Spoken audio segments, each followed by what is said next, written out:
it really means a lot to me to have this opportunity to present some new thoughts that are indeed related to the book on Plato, but I'm still testing, you know, and so feedback is very much appreciated. It's also a lovely occasion to see many friends in the audience. Zoom is not the same, but it's still wonderful to reconnect. So, yes, the talk today, it's in a sense connected to my work on the metaphysics of Plato, but this time centered on a problem that will be familiar to you, the problem of how is it that we explain how two objects in the world resemble each other with respect to a certain quality, for example, shape. So I have this little exercise, or you know, for you to just get your intuitions going. Try to think of two objects that resemble one another with respect to, say, shape, but they share nothing in common. And the question is, how do they differ from two objects that do not resemble each other shape-wise? You know, I'll let you think about it for a moment, but the difficulty of providing an answer to this question has proven so far insurmountable in metaphysics. And of course, it may be solved in the future, but I think we have a pretty strong indication that a qualitative resemblance is not a metaphysical primitive, that should be trying to do some work to explain it rather than take it as a primitive. So one way to go, if we don't want to take it as a primitive, is to appeal to a sui generis type of entity, recurring properties, to explain how and why two objects resemble each other. So they have a property in common that recur in both of them. And that is to explain resemblance in terms of recurrence of properties. But if resemblance is explained by recurrence, of course, then the question becomes, how is it that we explain recurrence? Properties that recur are universal, and then the question becomes, what is it for a universal property to be in a concrete particular, or even many concrete particulars? So humanity in Socrates, or humanity in Anna, Raphael, Sarah, and so on and so forth. And that is what I call the problem of instantiation. So what I've done so far is simply to give you a little bit of the philosophical framework. What's it that we're thinking about, and which challenge we are facing.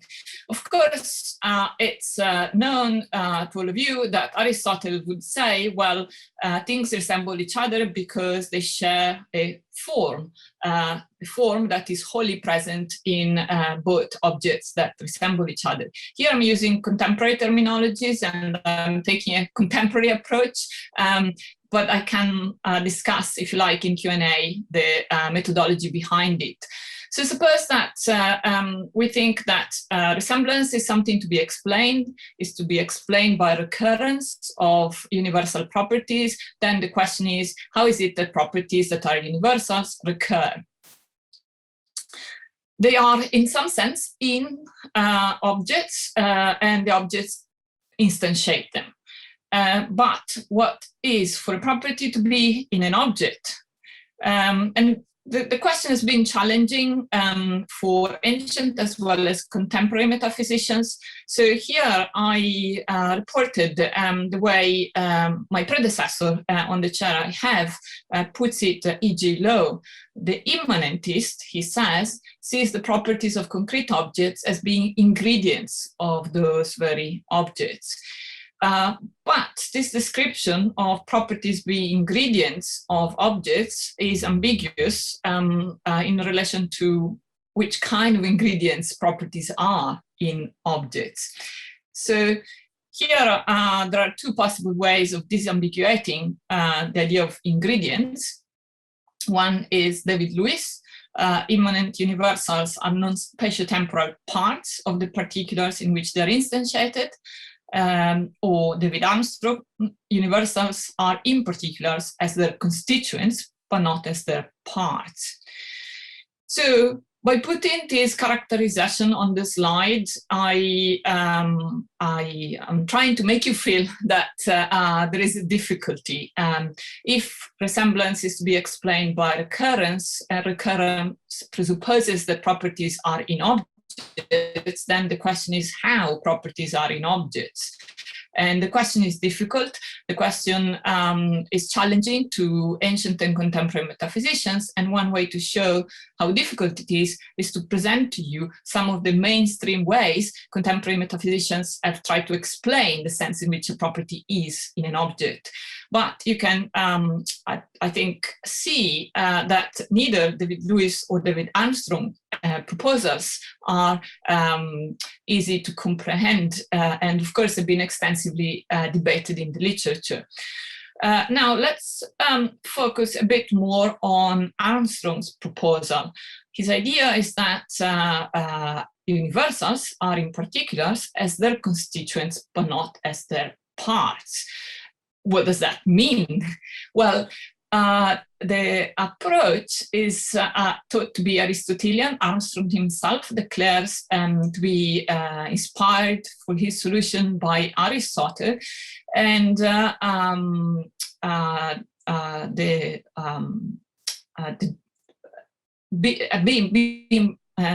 for properties to be in particulars, but as constituents, but not as parts, get, as it were, paraphrased or explained in the sense that properties are ontologically dependent on the objects of which they are properties. Where there are no objects, there would be no properties. And that is supposed to be an Aristotelian idea, which doesn't please very much metaphysicians. So again, here is just a snippet from the debate, but I quote Ted Sider saying, well, this is pretty obscure. Now, what I want to do is twofold in this talk. I try to motivate the problem. I try to motivate the approach the problem of resemblance. I try to motivate the approach in terms of recurrence. I try to show you that explaining recurrence is far from easy. Now, I also try to show you that alternatives in contemporary debates are far from straightforwardly clear, to say the least. So what I want to do is save Aristotle and save instantiation, i.e., I want to offer a new interpretation of Aristotle's account of instantiation, i.e. of the way in which universal properties are in concrete particulars, departing from the mainstream view according to which, for Aristotle, universals are instantiated by somehow combining with matter. And the second thing I want to do is to save instantiation. So I want to argue that Aristotle's account, as I understand it at least, is philosophically sound and might serve to give an account of instantiation that would be useful and applicable in contemporary discussions too, provided that one accepts some Aristotelian premises, which anyways many nowadays do. So to develop my interpretation of Aristotle and to provide an account of instantiation which I think would be viable for contemporary metaphysics, I want to start from Plato. But this is not the Plato that you might expect. So it's not the Plato of the Timaeus, where Plato introduces the notion of chora. It's rather the Plato of the Republic. And I want to argue that Plato was actually the first to understand the metaphysical significance of the instantiation of universal properties. Whether Plato thought of his forms as universal properties or not is a separate matter, which I'll not discuss here, but no matter how Plato conceived of his forms, he has a particular argument in the Republic, which shows us how Plato conceived of instantiation and what kind of breakthrough he did achieve in thinking about instantiation.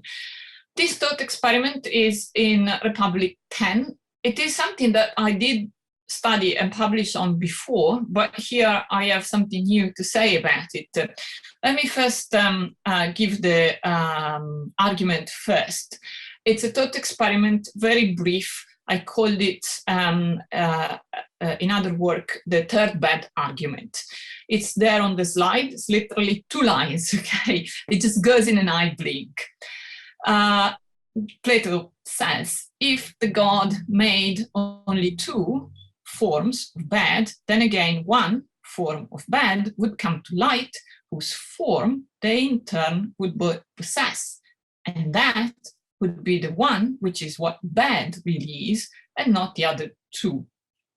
And below here you find the lines in Greek. Now, this argument, it's extremely interesting.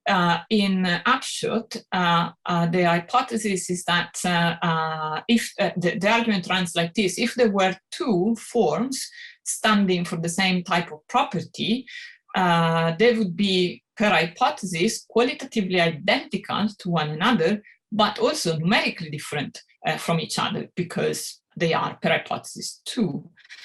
But if they were qualitatively identical and yet numerically different, they would be so because of a single new form or further form, of which there would be instances in our terminology, by being likenesses of it. And that is because Plato accounts for qualitative sameness among many F things by the oneness of the source of the qualitative condition F. And that is his famous 1 over many principle. So the third form, F3, will be the form of Fness according to this thought experiment, while the originally hypothesized 2 forms, F1 and F2, will be only similar to it, but numerically different from it. And in being only similar to F3, they will actually fail to be form F. Thus, Plato concludes there can be only 1 form F uniquely, which qualifies other items as F. So the argument as Plato presents it as an argument that is supposed to prove the uniqueness of forms for any character in the world. There is uniquely 1 form that stands for it. But the argument is extremely interesting for our purposes, because I think we argue something very important about instantiation. In this argument, I think Plato shows himself to be the first to discover what it is for a universal property to be instantiated, and importantly, that instantiation has a metaphysical cost. What the argument shows, I put to you, is that whatever it is that makes the 2 forms F1 and F2 numerically different from each other and from F3, it is something constitutionally additional to what it is to be Fness, which F3 is. So F1 and F2 are numerically different from each other because there is something that added on to their constitution that differentiates them numerically. But this addition to their constitution that accounts for the numerical differentiation is precisely what compromises the natures of the 2 original forms and disqualifies them from being the form of F and renders them rather instances of F3. And this is, for me, a milestone in the history of metaphysics, something that's not been seen yet, I think, in this text of Plato, namely the fact that he understands that when a universal property gets instantiated, something happens to it. There is some compromise to its nature that takes place that differentiates the instantiated property from the uninstantiated property. Now, we can understand a bit more about this if we run ourselves a thought experiment on Plato's thought experiment. So we could challenge Plato's claim in the third bed argument that F3 is the form of bed. Because F3 comes to be as the form shared by the other two original forms, F1 and F2, and F3 is that which qualifies both of them as F. But if we continue the reasoning, which Plato does not do in the third bed argument, but he does in the third man argument, we could further ask, so F1, F2, and F3 are all F. What is the source of their F-ness? Now, the third man argument answers the question with the regress of forms F. And the same regress would arise in the third bed argument if Plato did raise the question of what is it that F1, F2, and F3 share in common, which makes them all F, and F similar to each other. But as I say, Plato doesn't do that in the third bed argument. So why does F3 come into existence, according to the third bed argument, at the risk of generating a third man argument, which does not arise here just because Plato stops his reasoning? Now, to understand that, let's pay close attention to the phrasing of the third the third bed argument. Now, if you have it in front of your eyes, or if you remember my slide, Plato there does not say that the forms F1 and F2, which are qualitatively identical, possess each F3. Rather, he says that then again, one would come to light, F3, whose form, F3 non-capital, they in turn would both have. So what we see here is that Plato introduces the form of a form. And that it is the form of the form that F1 and F2 share. They are qualitatively identical because they share the form of the form, and they are numerically different because there is something accrued to their constitution in addition to the form of the form. Therefore, strictly speaking, the conclusion of the third bed argument is not that there is a unique form of bed, F3, which is a conclusion Plato draws explicitly, but rather that there is a unique form of the form of bed, which is common to F1, F2, F3, and further on if we continue the thinking. But Plato doesn't see this clearly, and it doesn't see here that maybe he would have had the resources to stop the third man argument. He doesn't see that clearly, and it's a bit confused, I think. So his language in the third bed argument registers that there is a metaphysical difference between form F3 non-capital and form F3 capital F. What is the difference? Well, F3 non-capital is like an Aristotelian form, is an abstract entity. It would be a recurring universal of an Aristotelian kind. But Plato does not see this clearly and identifies F3 non-capital with F3 capital F. And therefore, he basically collapses this idea of F3 as an abstract property with the form F3, which instantiates itself by self-predication. So although the result is a missed breakthrough, as I call it, I think what we need to register here is that Plato was the first metaphysician to not quite treat properties as abstract entities, but to think that properties may be abstract entities. But he also conceived of them as properties, each of which is an instance of itself, and that's why he collapses F3 non-capital with F3 capital F. So I think there is a lesson to be learned from the TBA, and I think a lesson that Aristotle learns.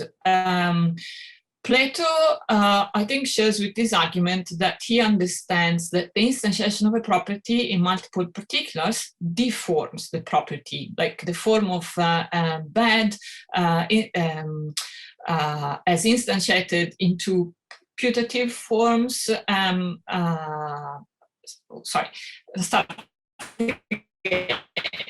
The instantiation of a property recurring in particulars deforms this property. And that's what Plato shows with F1 and F2, which fails to be the form of bad.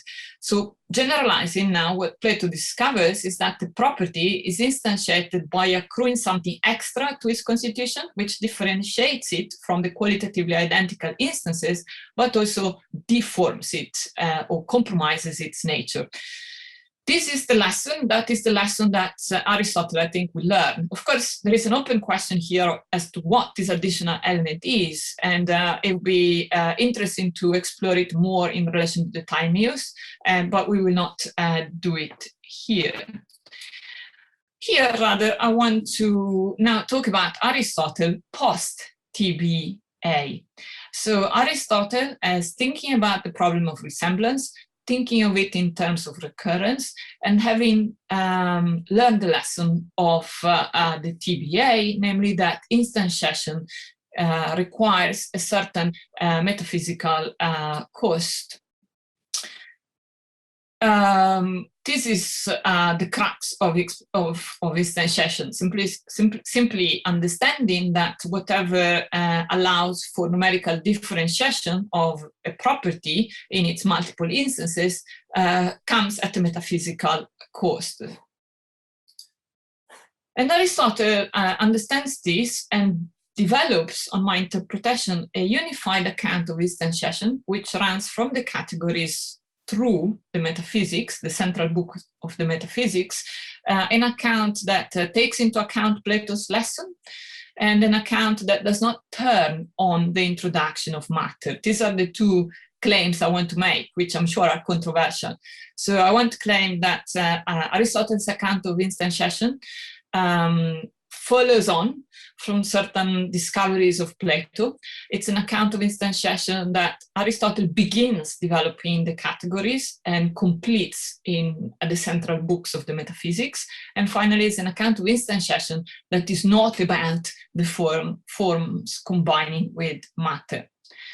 So what is this account of instantiation? Well, the first step is to be found in the categories, where Aristotle claims that being white, qua universal property, is said of a specific shade of white, but it is in a particular white thing.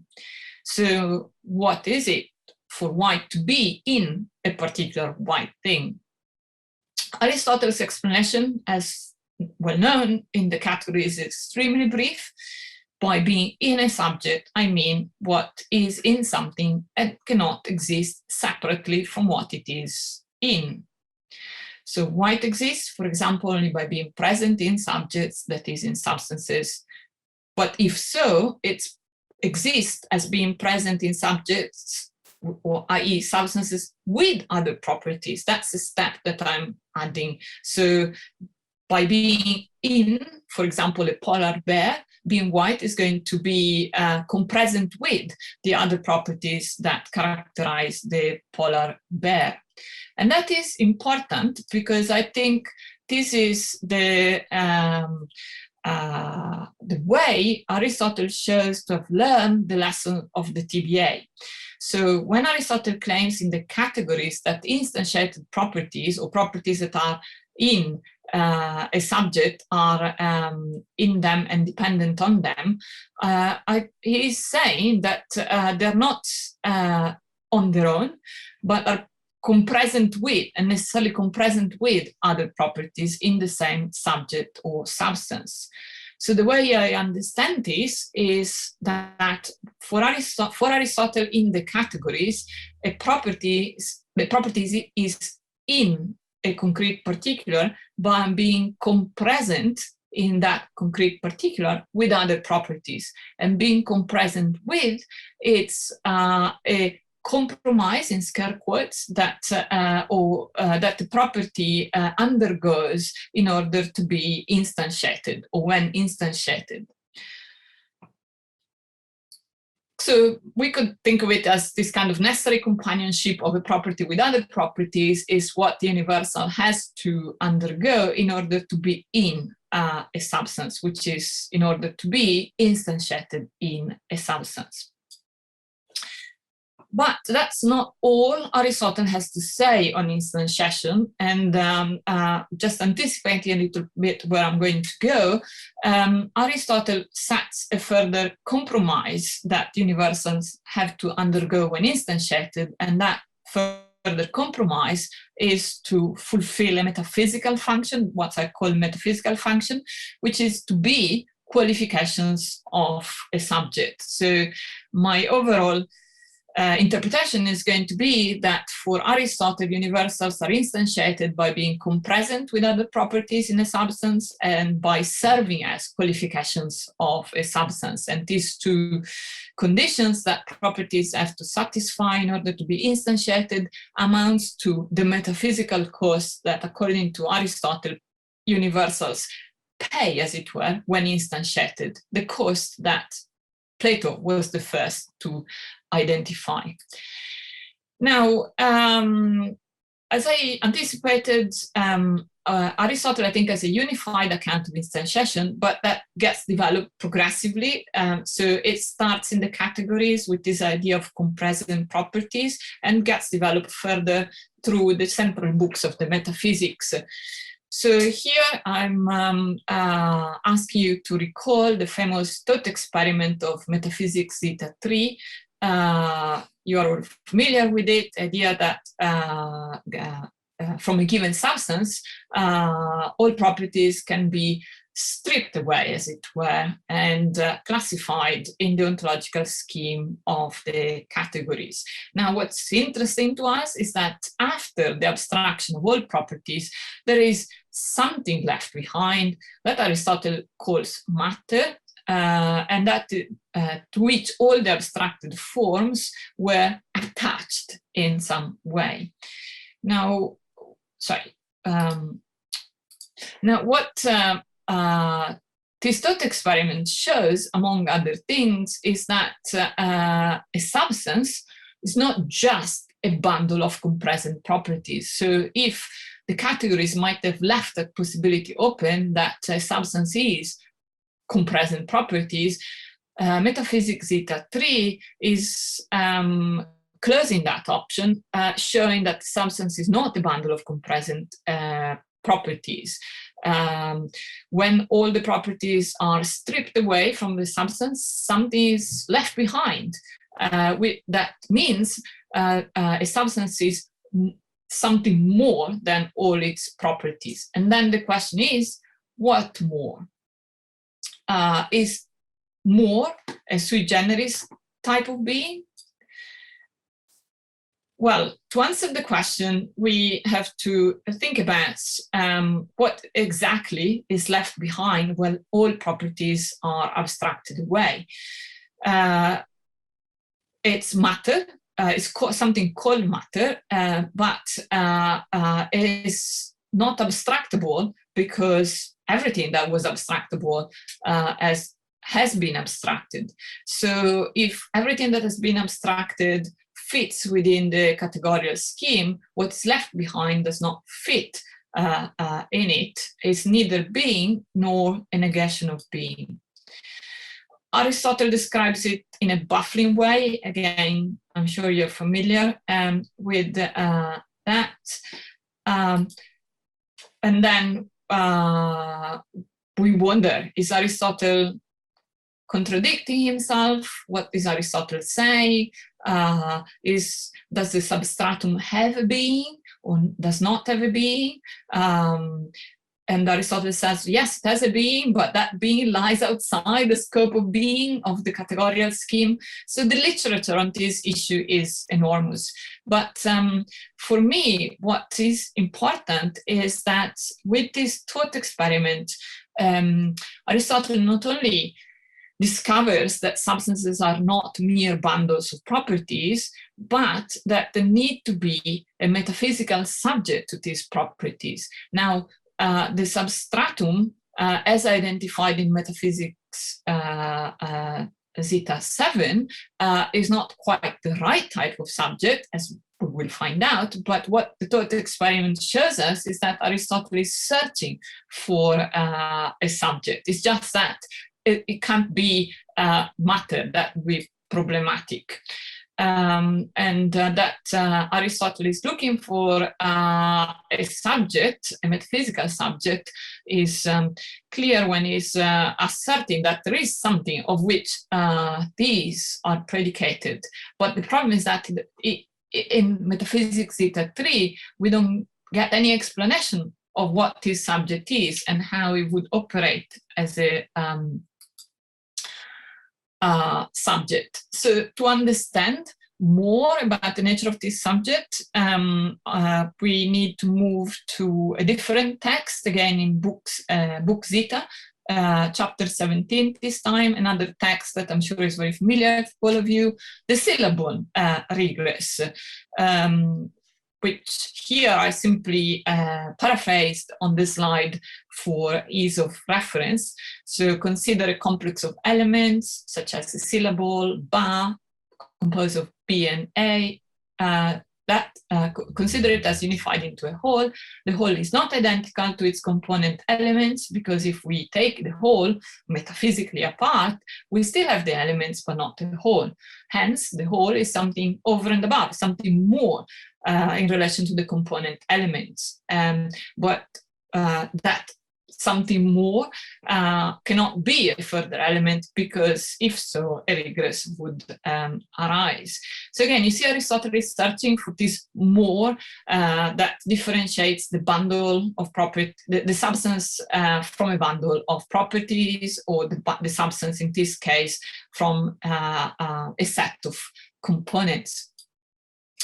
Now, I deliberately spoke of component and as properties, because I think the principle generalizes. So whatever Aristotle is saying about the elements that make up the syllable generalizes to anything that enters the constitution of a substance. So I'm basically treating parts, such as the letters A and B of a syllable, in the same way I think of the properties that make up a substance. So being white, being furry, being heavy, and so on and so forth in relation to a polar bear.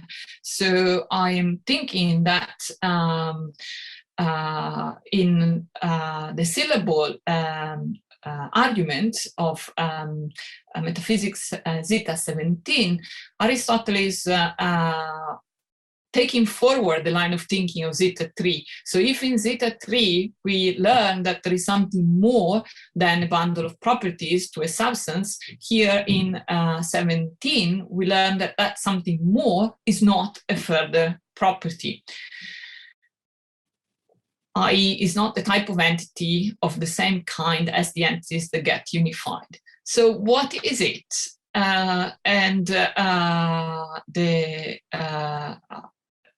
What it is a principle, as Aristotle says. It's a principle, and then how does this principle operate? It's a principle of, if you want, it's a principle that is the cause that makes this thing flesh and that a syllable. It's the substantial form that gives rise to the unity and determinateness of substance. So Aristotle is quite explicit about it. We're looking for that something more. We find it ultimately, it's a principle. The principle is the substantial form. But although all that we do read in Aristotle, what we do not read is an explanation, we cannot find in the text directly, is an explanation of how the substantial form gives rise to the unity of a substance. And for me, the answer to the question of how the substantial form gives rise to the unity of substance, the oneness of substance, is also the answer to how instantiation of properties takes place for Aristotle. Now, again, I refer back to the syllable, I refer back to another well-known passage and principle of Aristotle, in this case, the homonymy principle. So a severed hand is not a hand, just shares a name with what it is a hand. It's not a hand because it has lost its identity. Why? Because it's lost the function that identified it as a hand in the living being. What gave it its function and identity before being severed? The form of the living being, which rendered these flesh and bones a hand, giving them a function and an identity. So again, as much as I take the syllable regress to be an absolutely general principle in Aristotle's metaphysics, so I also generalize the homonymy principle to parts as well as to properties.